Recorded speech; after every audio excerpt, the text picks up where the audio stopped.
قرآن مجید کو استاد کے بغیر آپ نہیں سمجھ سکتے. اب اس بات کی ضرورت محسوس کریں آپ. پہلی بات یہ کہ آپ قرآن کو پہلے پڑھتے ہیں تو قاری قرآن کی ضرورت ہے، صحیح تلفظ سے ادا کریں تجوید کے لیے، خود نہیں پڑھ سکتے. دوسری بات مجھے بتائیں، اگر آپ خالی مثال کے طور پر آپ ترجمے کے ساتھ پڑھیں گے، میرا آپ سے سوال یہ ہے، ترجمے کے ساتھ آپ نے قرآن پڑھا، آپ کو پتہ چل جائے گا کہ کون سی آیت محکم ہے اور کون سی متشابہ ہے؟ کیا ترجمہ بتاتا ہے یہ آیت متشابہ ہے، اس پہ عمل نہیں کرنا؟ ہو سکتا ہے آپ متشابہ پہ عمل کر جائیں، آپ کو کیا پتا ہے یہ آیت محکم ہے یا متشابہ ہے؟ دوسری بات، ناسخ و منسوخ، آیت ناسخ ہے اور دوسری آیت منسوخ ہو گئی ہے. آپ نے پڑھا، آپ کہیں گے قرآن ہے، ترجمہ ہے، ہم عمل کریں گے. وہ آیت منسوخ ہو گئی ہے، آپ نے استاد کے بغیر پڑھا ہی نہیں، اس پر عمل کر دیا. مجھے بتائیں آپ گمراہ ہوں گے یا ہدایت پائیں گے؟ یہ بات یاد رکھیں، قرآن کو استاد کے بغیر سمجھنا مشکل ہے. آپ پڑھیں ثواب کے لیے پڑھیں، لیکن جب قرآن کے نزول کا جو مقصد ہے کہ اس کو سمجھیں اور اس پر عمل کریں، وہ استاد کے بغیر آپ نہیں کر سکتے. یہاں تو لوگوں کو یہ نہیں پتا کہ کون سی آیت مکی ہے اور کون سی سورت مدنی ہے. اچھا، مکی اور مدنی کا ہی بعضوں کو صرف پتا ہے، اکثر علماء کو یہاں تک بھی نہیں پتا ہوگا کہ صرف یہ صورت مکی اور مدنی نہیں ہے.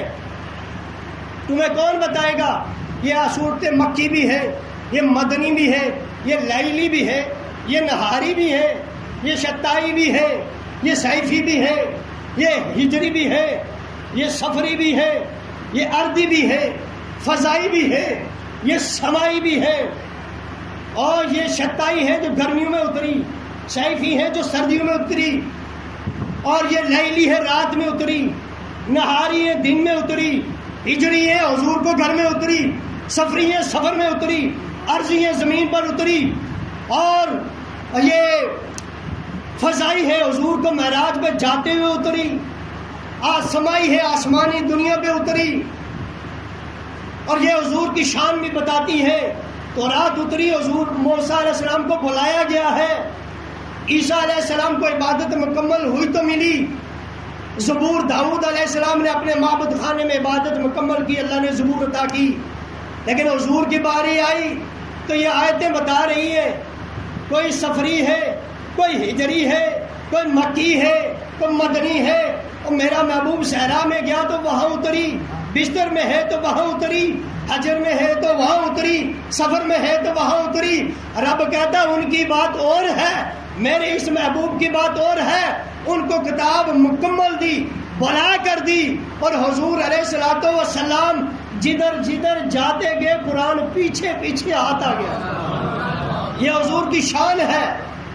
لیکن میں واپس آپ کو ایک بات بتاؤں، وہی بات میں واپس آؤں گا. قرآن اگر استاد کے بغیر سمجھ میں آتا ہے تو مجھے ایک بات بتائیں، آپ کہتے ہیں ہمیں اردو آتی ہے سمجھنا جی، اور جاہل جو یہ کہتا ہے میں اس کو بات کروں. ابو بکر صدیق کی زبان میں ہی قرآن اترا تھا، سیدنا ابو بکر صدیق کی زبان میں ہی قرآن اترا تھا. ان کو کیا ضرورت تھی پھر اس کو سیکھنے کی؟ اٹھائے حدیث. 2 سال سیدنا ابو بکر صدیق کو سورۃ البقرہ حضور سے سیکھنے میں لگی. جن کی زبان میں قرآن اترا، کہہ سکتے تھے ہماری زبان میں اترا، کسی استاد کی ضرورت نہیں ہے. 2 سال ان کو سورہ بقرہ سیکھنے میں لگی ہے. اور اللہ تعالیٰ بھی مجرد قرآن نازل کرتا نا، پھر استاد کیوں بھیجا؟ سکھانے کی ضرورت نہ ہوتی. اللہ قرآن بھیج دیتا، پڑھو اس کو عمل کرو.